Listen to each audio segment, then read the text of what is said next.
Assalamualaikum warahmatullahi wabarakatuh. Innal hamdalillah nahmaduhu wa nasta'inuhu wa nastaghfiruh wa na'udzu billahi min shururi anfusina wa min sayyiati a'malina. Man yahdihillahu fala mudhillalah wa man yudlil fala hadiyalah. Wa asyhadu an la ilaha illallah wahdahu la syarikalah wa asyhadu anna Muhammadan abduhu wa rasuluh. Ya ayyuhalladzina amanu taqullaha haqqa tuqatih wa la tamutunna illa wa antum muslimun. Ya ayyuhan nasu taqu rabbakumul ladzi khalaqakum min nafsin wahidah wa khalaqa minha zawjaha wa batha minhuma rijalan katsiran wa nisaa'a wattaqullaha alladzi tasaaluna bihi wal arham innallaha kana 'alaikum raqiba.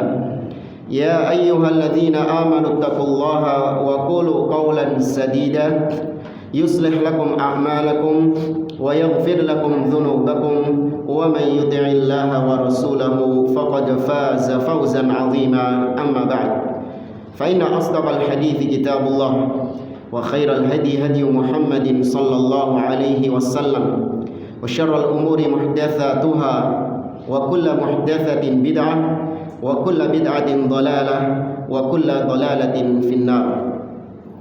Ma'asyiral muslimin, ikhwani fillah, rahimani wa rahimakumullah. Kita teruskan kembali kajian kitab Kashfus Syubhat oleh Al-Imam Al-Mujaddid Muhammad bin Abdul Wahhab At-Tamimi An-Najdi rahimahullahu taala dengan syarah atau penjelasan dari Fadilatul Syekh Muhammad bin Shalih Al-Utsaimin rahmatullah alaih. Pada pertemuan yang lalu, muallif yaitu Syekh Muhammad bin Abdul Wahhab mengatakan bahwa Nabi sallallahu alaihi wasallam memerangi orang-orang musyrikin agar ibadah doa itu hanya ditujukan kepada Allah, ibadah menyembelih itu agar seluruhnya ditujukan kepada Allah semata, kemudian nazar, istighatsah dan semua ibadah-ibadah lain agar ditujukan kepada Allah semata. Kemudian kata muallif rahimahullah di halaman 35 beliau mengatakan wa arafta anna iqrarahum bi tauhidir rububiyyah lam yudkhilhum fil Islam. Dan engkau tahu bahwa pengakuan mereka tentang tauhid rububiyah, yaitu orang-orang musyrikin mengakui tauhid rububiyah, bahwa Allah satu-satunya pencipta, itu tidak menjadikan mereka masuk ke dalam agama Islam. Wa anna qasadahum al-malaikata wal anbiya'a wal awliya yuriduna syafa'atahum wa taqarruba ila Allah bidzalika huwa alladhi ahalla dima'ahum wa amwalahum. Arafta hina idzin at-tauhid alladhi da'at ilaihi ar-rusul wa aba 'anil iqrar bihi al-musyrikun. Orang-orang musyrikin mereka mempersembahkan ibadah mereka, sebagian ibadah mereka kepada malaikat, kepada para nabi atau kepada para wali-wali, meskipun mereka mengakui yang menciptakan, yang memberi rizki hanya Allah Azza wa Jalla. Namun sebagian ibadah mereka ditujukan kepada wali-wali tersebut, karena anggapan mereka wali-wali itu bisa memberikan syafaat, bisa memberikan pertolongan kepada mereka dan lebih mendekatkan diri kepada Allah Subhanahu wa taala. Jadi wali-wali yang mereka sembah atau nabi-nabi, orang-orang soleh yang mereka sembah atau mereka minta-mintai, mereka sujudi, itu mereka anggap adalah bentuk mendekatkan diri kepada Allah Azza wa Jalla, sebagaimana yang Allah singgung dalam firman-Nya, walladzina ittakhadhu min dunihi awliya ma na'buduhum illa liyuqarribuna ilallahi zulfa. Dan adapun orang-orang yang menjadikan selain Allah sebagai sesembahannya, mereka mengatakan kami tidak menyembah mereka kecuali tujuannya adalah agar mereka mendekatkan diri kami kepada Allah Azza wa Jalla. Ya, tujuannya mendekatkan diri kepada Allah. Kata beliau, inilah kesyirikan yang menyebabkan darah mereka dan harta mereka menjadi halal untuk diperangi. karena mereka mempersembahkan ibadah kepada Allah. Maka dari sini kata beliau, engkau tahu bahwa tauhid, jenis tauhid yang para nabi dan rasul menyeru dengan tauhid itu adalah tauhid uluhiyah, bukan rububiyah. Dan tauhid inilah, yaitu tauhid uluhiyah inilah, menyembah hanya kepada Allah, itulah tauhid yang kaum musyrikin enggan untuk mengakuinya. Ya, tauhid yang kaum musyrikin enggan untuk mengakui tauhid tersebut. Dan kita baca syarah penjelasan dari Syekh Muhammad bin Shalih Al-Utsaimin. Beliau mengatakan, qarrara al-muallif rahimahullah anna at-tauhid alladhi ja'at bihi ar-rusulu min Allah huwa tauhidul uluhiyah. Penulis di sini menegaskan bahwa tauhid yang para nabi dan rasul diutus dengan tauhid tersebut itu adalah tauhid uluhiyah, yaitu menyembah hanya kepada Allah Azza wa Jalla. Allah mengatakan dalam surah An-Nahl, wa laqad ba'atsna fi kulli ummatin rasula an i'budullaha wajtanibut taghut. Dalam surah Al-Anbiya Allah mengatakan, wa laqad uhiya ilaika wa ilal ladzina min qablika. Kata Allah Subhanahu wa taala, wa ma arsalna min qablika min rasulin illa nuhi ilaihi annahu la ilaha illa ana fa'budun. Dan tidaklah kami mengutus seorang rasul sebelummu wahai Muhammad, melainkan kami wahyukan kepada rasul tersebut agar mendakwahkan, mengajak manusia untuk mengatakan, menegaskan bahwa tidak ada ilah yang berhak disembah kecuali aku, maka sembahlah aku. Ini tauhid uluhiyah. Bukan manusia itu cuma diseru agar mengakui Allah sebagai Tuhan. Ya, nggak ada nabi yang berucap seperti itu, yang mengajak manusia agar mengakui Allah sebagai pencipta, Allah sebagai pemberi rizki. Itu nggak ada nabi yang dakwahnya kayak gitu, nggak ada. Karena secara otomatis kaum-kaum yang didakwahi oleh para nabi, mereka mengakui Allah Azza wa Jalla itu pencipta, Allah Azza wa Jalla adalah pemberi rizki. Namun masalahnya kepada siapa ibadah mereka persembahkan? Ibadah mereka persembahkan kepada siapa? Ya, itu adalah tauhid uluhiyah. Li'anna haula'il musyrikin alladzina bu'itsa fihim Rasulullah sallallahu alaihi wasallam kanu yuqirruna bi tauhidir rububiyah. Karena orang-orang musyrikin yang Rasul sallallahu alaihi wasallam diutus kepada mereka, mereka mengakui tauhid rububiyah. Wa ma'a hadza istabaha an-nabiy sallallahu alaihi wasallam dima'ahum wa amwalahum. Tapi meskipun Abu Jahal CS, ya, mereka mengakui Allah sebagai pencipta, Nabi tetap menghalalkan darah mereka. Artinya mereka boleh untuk diperangi. Ala annahum ya'buduna al-malaikah wa ghairahum mimma ya'budunahum minal awliya'i was salihin. Karena sebab mereka persembahkan ibadah mereka menyembah kepada para malaikat atau kepada para wali atau kepada orang-orang saleh. Wa yuriduna bidzalika ay yuqarribuhum ilallah. Meskipun tujuan mereka menyembah orang soleh adalah untuk mendekatkan diri kepada Allah. Karena ibadah itu bukan haknya orang soleh. Ibadah adalah hak Allah Azza wa Jalla dan hanya ditunaikan untuk Allah Azza wa Jalla. Tidak boleh diserahkan kepada siapapun dengan alasan apapun. Ya, itu haknya Allah Azza wa Jalla yang harus ditunaikan oleh seorang hamba. Wa hiya kama qala ta'ala, sebagaimana yang Allah sebutkan dalam surah Az-Zumar ayat ketiga yang tadi kita singgung, walladzina takhadhu min dunihi awliya ma na'buduhum illa liyuqarribuna ilallahi zulfa. Dan orang-orang yang mengambil selain Allah sebagai walinya, sebagai sesembahannya, mereka mengatakan tidaklah kami menyembah mereka, yaitu menyembah selain Allah itu, melainkan tujuannya agar mereka itu mendekatkan diri kita kepada Allah dengan sedekat-dekatnya. Fahum muqirruna bi anna Allah huwal maqsud walakinnahum yaqsiduna al malaikah wa ghairahum liyuqarribuhum ila Allah wa ma'a dzalika lam yudkhilhum fit tauhid. Kata beliau, mereka mengakui Allah tujuannya.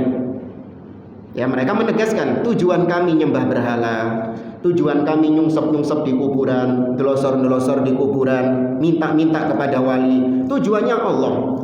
Jadi kami tidak bertujuan yang lain. Endingnya itu Allah Subhanahu wa taala.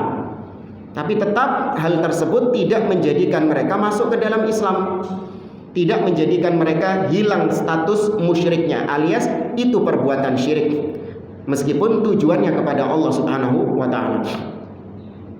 Ya. Kemudian kita kembali ke matan, kata muallif, wa hadzat tauhid huwa makna qaulika la ilaha illallah. Tauhid uluhiyah itulah makna yang terkandung dalam ucapanmu la ilaha illallah.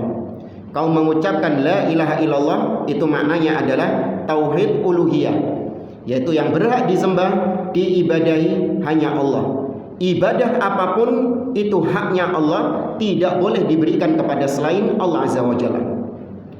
Kata Syekh Utsaimin, ai anna tauhid alladhi da'a ilaihi an-nabiy sallallahu alaihi wasallam huwa ma'na la ilaha illallah, ai la ma'buda haqqun illallah azza wa jalla.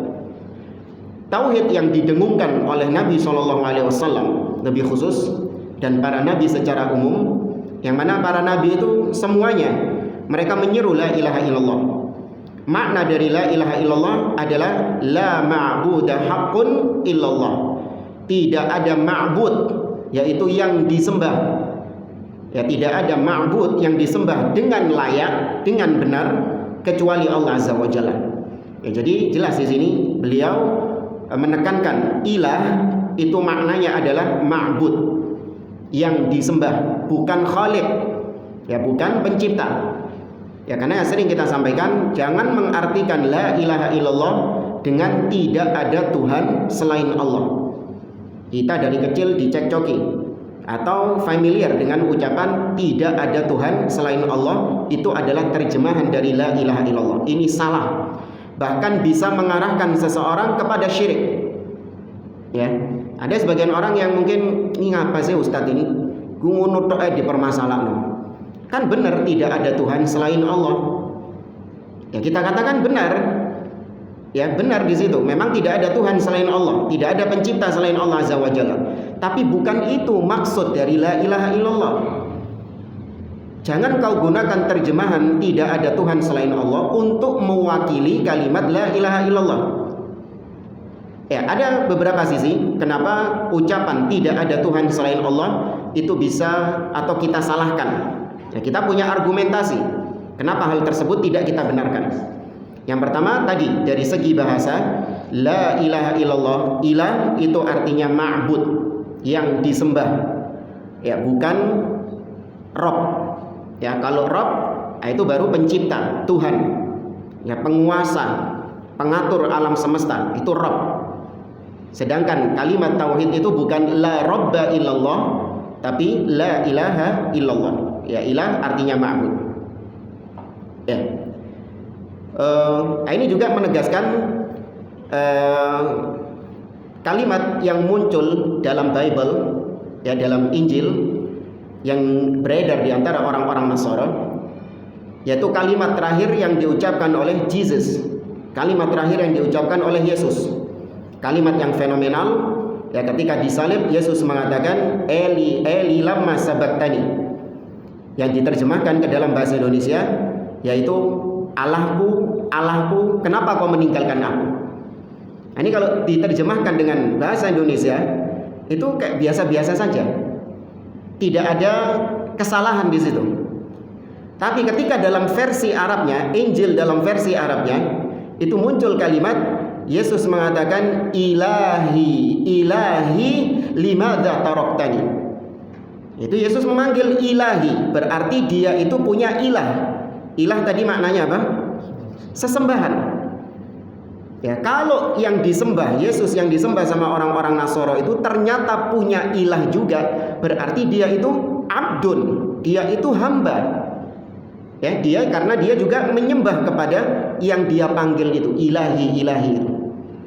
Ya, ini ada di dalam Injil bahasa Arab. Tapi itu yang pertama, dari segi bahasa tidak ada Tuhan selain Allah itu salah, karena dari segi bahasa sudah salah. Kemudian yang kedua,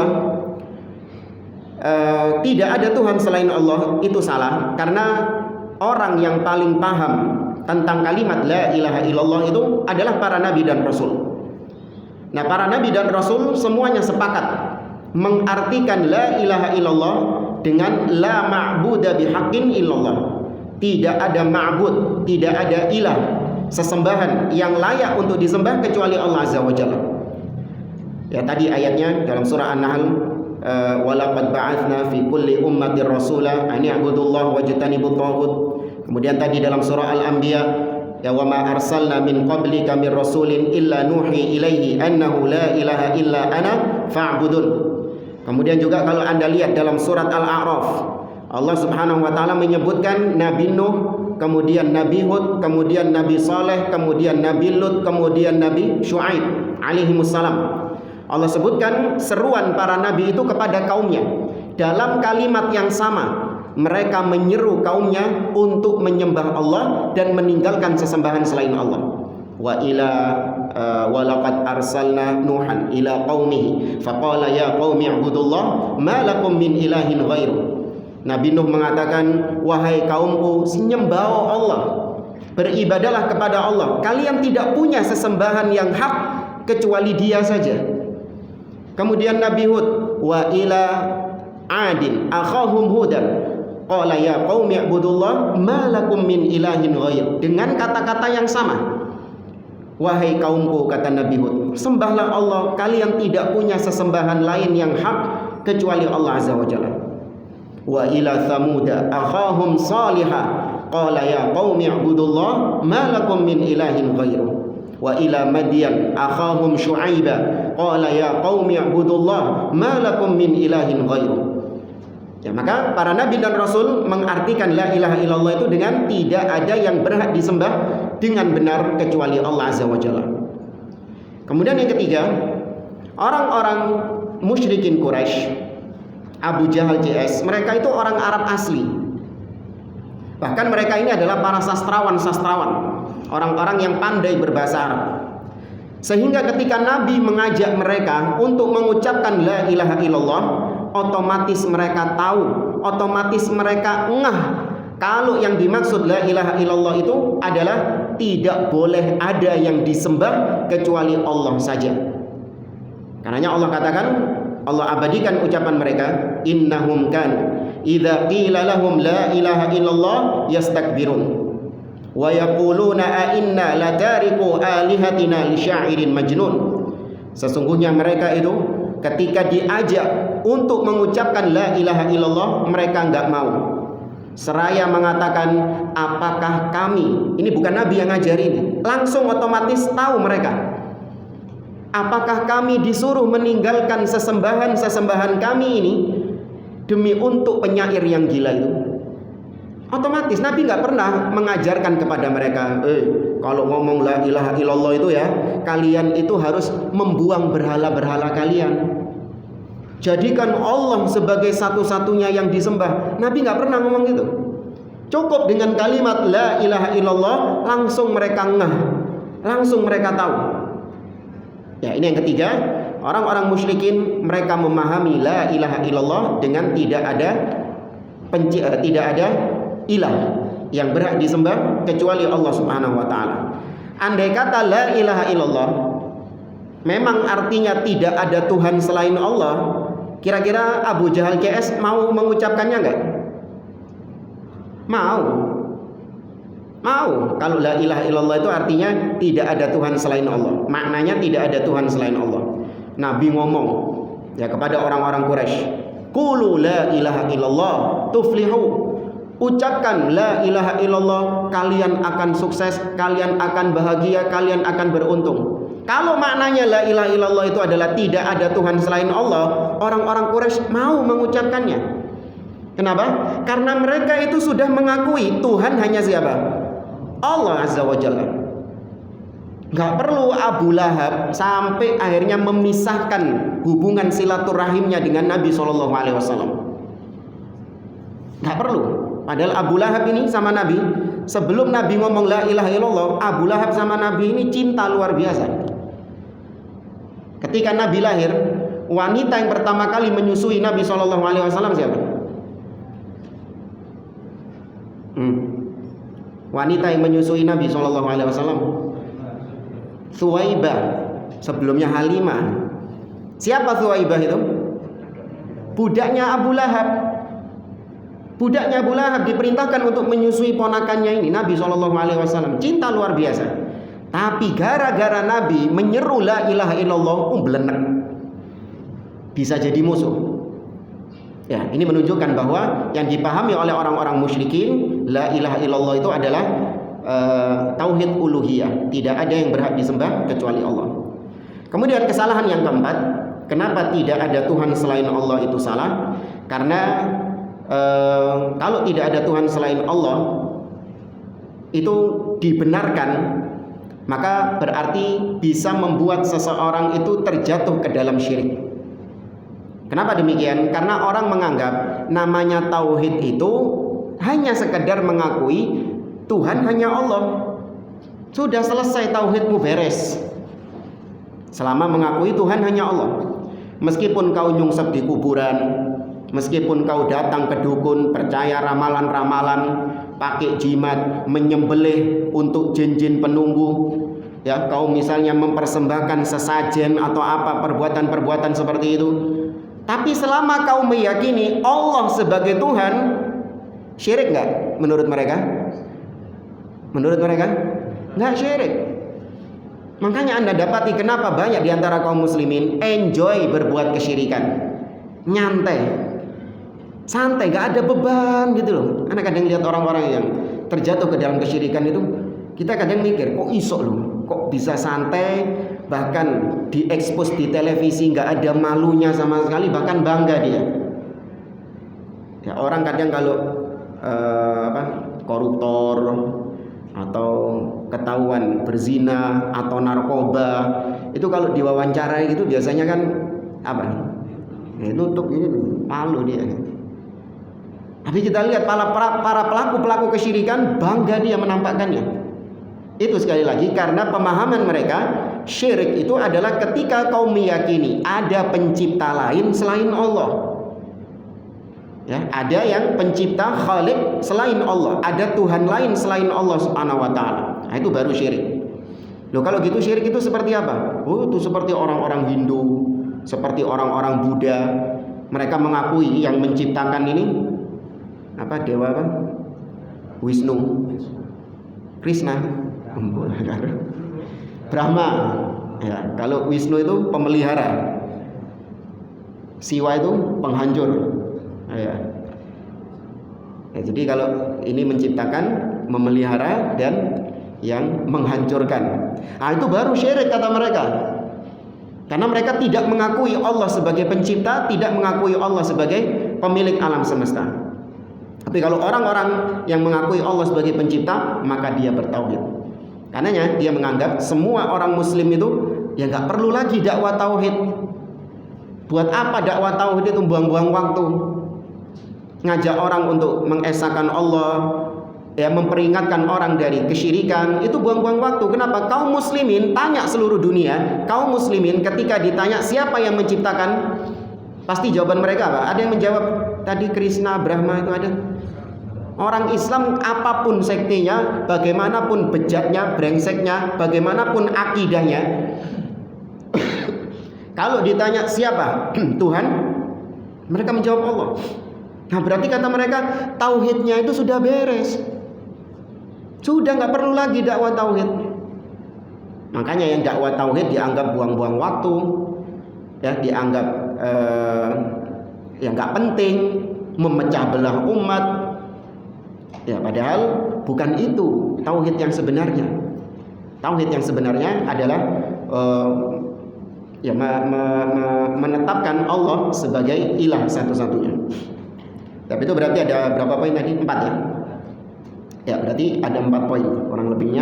Kenapa kita katakan la ilaha illallah tidak boleh diartikan tidak ada Tuhan selain Allah. Nah, kemudian kita tambahkan juga bahwa la ilaha illallah itu ada makna yang tersembunyi atau ada kalimat yang tersembunyi. La ilaha haqqun illallah. Harusnya kalimatnya yang muncul seperti itu. La ilaha haqqun illallah. Karena kalau diterjemahkan secara bebas, la ilaha illallah, tidak ada sesembahan selain Allah, tanpa ada kata-kata hakun. Hakun artinya yang benar. Maka berarti ini menyelisihi fakta yang ada di lapangan. Karena di lapangan ada nggak ilah-ilah lain selain Allah yang disembah? Ada banyak. Segala apapun yang disembah oleh manusia itu disebut ilah. Entah itu ilah yang hak atau ilah yang batil. Pokoknya apapun yang disembah namanya ilah. Maka faktanya di lapangan banyak orang Nasara punya ilah, orang Hindu punya ilah, orang Buddha punya ilah, orang siapapun punya ilah. Bahkan orang ateis punya ilah. Siapa ilahnya orang ateis? Hah? Apanya? Harta? Akalnya atau hawa nafsunya. Itu ilahnya dia, meskipun dia mengatakan saya tidak bertuhan, saya tidak menyembah kepada siapa-siapa. Enggak, inti nyembah akal inti menyembah hawa nafsu inti. Ya, tidak ada satupun manusia melainkan pasti dia memiliki ilah yang disembah.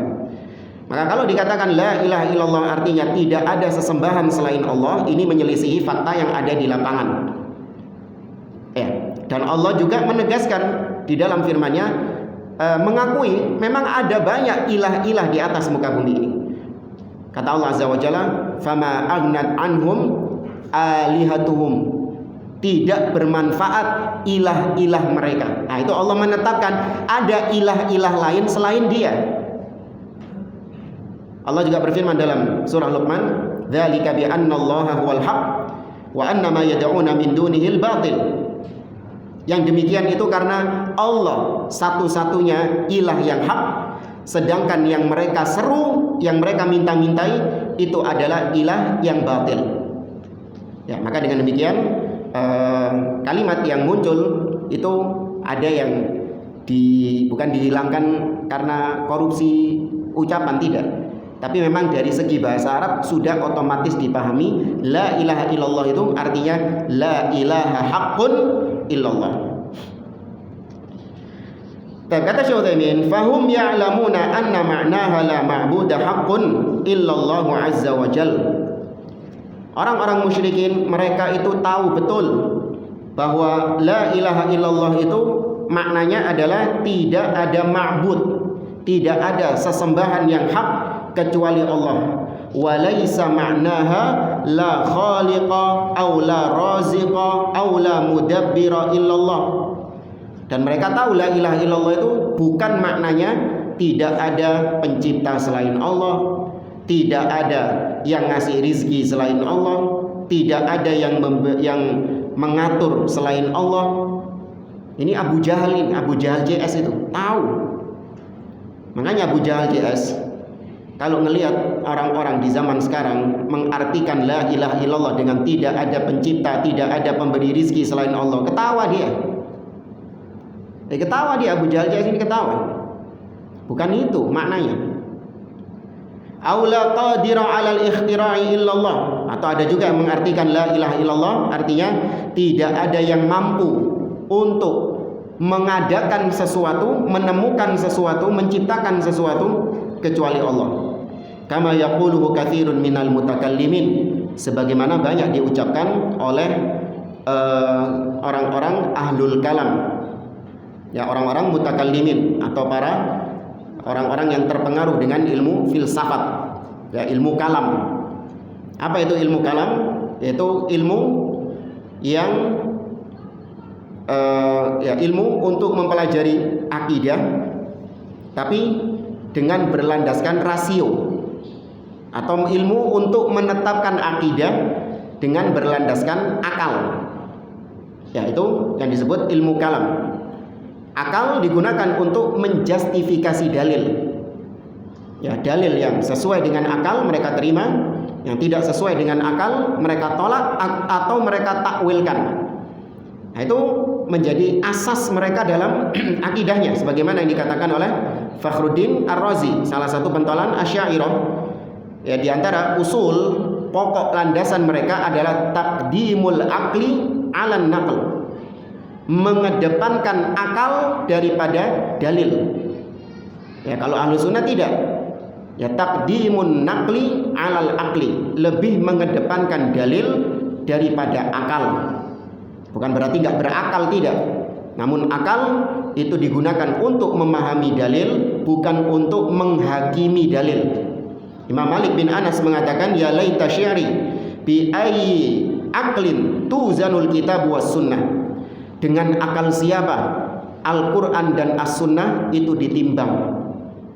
Dengan akal siapa? Kita ingin tahu. Orang-orang yang katanya mengedepankan akal, berarti kebenaran itu sifatnya relatif, tidak absolut. Karena akal manusia berbeda antara satu dengan yang lain. Mungkin bagi dirimu benar, tapi bagi saya nggak benar. Mungkin bagi dirimu masuk akal, tapi bagi saya nggak masuk akal. Lantas kebenaran agama ini sifatnya relatif. Padahal agama ini satu. Agama tidak kelar-kelir. Agama bukan pelangi, warna-warni, enggak. Tapi agama ini satu. Ya, kata Hudzaifah ibnul Yaman radhiyallahu taala anhu, ya, beliau mengatakan, i'lam anna ad-dhalala haqqad dhalala an ta'rif ma kunta tunkir wa tunkir ma kunta ta'rif. Ketahuilah sesungguhnya kesesatan yang sesesat-sesatnya, kesesatan yang benar-benar sesat adalah engkau membenarkan apa yang kemarin kau ingkari dan kau mengingkari apa yang dahulu kau anggap benar. Artinya mencela-mencela dia. Kebenaran itu sifatnya menurut dia relatif. Kemarin dia katakan gak benar, tapi kemudian ketika menurut akalnya sesuai, kemudian baru dibenarkan sama dia. Kemarin dia anggap benar, tapi ternyata menurut akalnya kok gak benar, beda lagi habis itu. Berubah-berubah. Ya, orang-orang ahli kalam filsafat ini berubah-berubah. Karena yang namanya ilmu pengetahuan seseorang itu kan ya bertambah. Ketika bertambah, beda lagi akidahnya. Ketika nanti ada omongan lagi dari orang, ada syubhat lagi dari orang, siji manengko akidahnya, gitu. Ahlul kalam ini. Kemudian kata Hudzaifah, wa iyyakum wa iyyaka wat talawun fid din. Hati-hati kau dengan at-talawun, yaitu sifat seperti bunglon tadi, warna-warni. Kadang akidahnya merah, kadang akidahnya hijau, kadang akidahnya hitam, kadang akidahnya kuning, berubah-berubah dari zaman ke zaman, dari waktu ke waktu. Fa inna dinallahi wahid, kata beliau. Hati-hati kau, agama Allah itu satu tok, putih tok. Ya, makanya Ahlussunnah wal Jamaah itu tidak mau berdebat kusir, tidak mau diajak debat jidal. Karena menurut mereka kami sudah paten di atas agama kami. Kami sudah meyakini bahwa jalannya para salaf itu pasti benar. Sedangkan kau yang ngajak berdebat, ini berarti kau masih ragu dengan agamamu. Imam Malik itu pernah diajak debat oleh seseorang. Kemudian ditanya sama Imam Malik, bagaimana kalau kau yang menang? Kalau kau yang menang debat bagaimana? Kata orang ini, kau ikut aku, berarti kau harus menerima akidahku. Terus kata Imam Malik, lah kalau aku yang menang? Kata dia, aku ikut akidahmu. Ya, kalau kau yang menang, maka aku akan ikut akidahmu. Maka kata Imam Malik, aku sudah yakin dengan agamaku. Aku sudah yakin dengan akidahku. Adapun kau ini masih belum yakin sama akidahmu. Makanya kalau ada yang menang debat ngelawan kau ikut akidahnya dia. Nanti debat lagi sama orang, dia kalah lagi, maka dia ikut akidahnya itu. Nah, ini orang-orang yang tadi talawun seperti bunglon.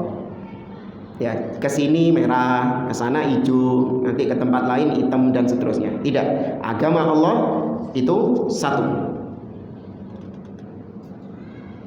Dan itu ahli kalam atau filsafat. Dan mereka juga memahami tauhid, mendengungkan tauhid, tapi hati-hati, tauhid mereka tidak sebagaimana tauhid yang dipahami oleh Ahlus Sunnah. Semua firqah mereka mengaku mendengungkan tauhid. Mu'tazilah misalnya, Mu'tazilah itu diantara usulul khamsah, 5 landasan pokok Mu'tazilah, itu salah satunya adalah tauhid. Apa tauhid yang dimaksud sama mereka? Yaitu menolak sifat-sifat Allah Subhanahu wa ta'ala. Ya, menolak sifat-sifat Allah. Mereka menetapkan nama Allah. Allah itu alim bila ilmin. Allah itu namanya alim, tapi dia tidak tersifati dengan ilmu. Huwas sami' bila sama'. Dia itu maha mendengar, tapi dia nggak punya sifat mendengar. Dibolak-balik sama dia, karena menurut akal mereka kalau Allah mendengar, ditetapkan sifat mendengar, oh berarti nanti punya telinga, berarti nanti ada gendang telinganya, berarti nanti sama dengan makhluk. Itu lebih mengedepankan akal daripada dalil. Padahal berapa banyak dalil-dalil yang menetapkan Allah mendengar. Qad sami'allahu qawlan lati tujadiluka fi zawjiha. Sungguh Allah telah mendengar. Ya, qad sami'allahu qawlan ladzina qalu innallaha faqirun wa nahnu aghnia. Qad sami'allahu, Allah mendengar. Bahkan Allah menyamakan dirinya dengan manusia, sama-sama mendengar tapi hakikatnya berbeda. Ya, Allah misalnya mengatakan innallaha ya'murukum an tu'addul amanati ila ahliha, sampai pada ayat innallaha ni'ma ya'idzukum bih innallaha kana sami'an basira. Ya, Allah itu sesungguhnya maha mendengar lagi maha melihat. Ya, sami'an basira. Di dalam ayat yang lain Allah menetapkan manusia juga sami'an basira. Inna khalaqnal insana min nutfatin amsyajin nabtalihi faja'alnahu sami'an basira. Manusia juga sami'an basira. Allah loh itu dua-duanya yang mengatakan. Satu surah apa itu, An-Nisa ya? Yang satunya surah Al-Insan. Sama, tapi apakah sama mendengarnya Allah dengan makhluk? Beda. Ya, hakikatnya sama namun belum tentu namanya sama namun belum tentu hakikatnya berbeda. Orang-orang Mu'tazilah dibawakan hal-hal seperti ini, akal mereka nggak cukup, nggak bisa. Kalau mendengar ya berarti sama mendengarnya juga seperti itu. Makanya ditolak semua sifat-sifat Allah Subhanahu wa ta'ala sama mereka. Ya, bahkan yang lucu mereka mengungkapkan innallaha yasma'ul mubsarat wa yubsirul masmu'at. Allah itu mendengar pemandangan dan melihat suara-suara. Bingung kan? Itu ungkapan mereka itu untuk tidak supaya menyamakan Allah dengan makhluk.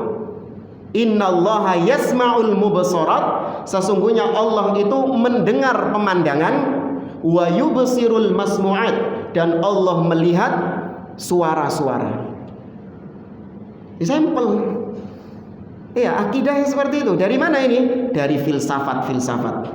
Ya, munculnya seperti ini dari ilmu-ilmu filsafat-filsafat yang diterjemahkan ke dalam bahasa Arab, mempengaruhi akidah kaum muslimin. Ya, dan itu yang diakui sendiri oleh tokoh Asy'ariyah, ya seperti yang tadi kita sebutkan, Fakhruddin Ar-Razi. Ya, beliau mengakui bahwa akidah-akidah seperti ini itu adalah pengaruh dari ucapan-ucapan Aflatun, ya Plato, atau Aristoteles, atau Sokrates, atau apa lagi, Kates, ya pokoknya yang stres di terakhirnya itu. Ya. Kemudian kata beliau, fa inna hadzal ma'na la yunkiruhul musyrikun wa la yaruddunahu. Wa inna ma yarudduna ma'na la ilaha illallah ay la ma'budu bihaqqin illallah. Ya. Kalimat tidak ada Tuhan selain Allah itu tidak diingkari oleh orang-orang musyrikin Abu Jahal CS.